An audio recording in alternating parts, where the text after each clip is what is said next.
কি বিয়া করলি বাবা মদন, 14 গোষ্ঠী খাওয়াইলি সদন।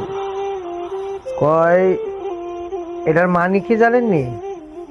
এক লোকে বউ দেখতে দেখতে মনে করেন ঘটককে হয়রান বানাই লিছে।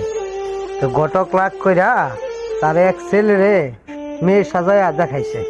দেখানোর পরে তার তো পছন্দ হয়েছে, হওয়ার পরে এটা বিয়া করছে। বিয়া করার পরে যখন বাসর রাত করতে গেছে না, তখন তাও ছেলে সেও ছেলে, এক ছেলেরে দিছে কাম করিয়া।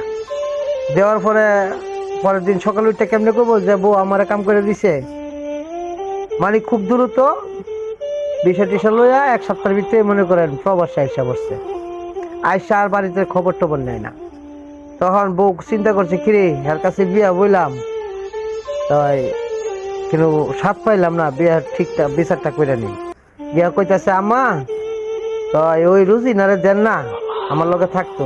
হ্যাঁ ননদরা আর কি দিছে। পরে ননদ দিছে কাম কইরা, তো ননদ শর্মে কইতারে নাই। পরের দিন কই কি মা আমি যাইতাম না, তুই যা। তো গিয়ে কইছে আম্মা ও ইয়া রুজিনা যে তো যাইতো না, তো আমনি আয়েন। তো হের মা গেছে গেছে পরে দিছে হের মারে ফোন দেয়া।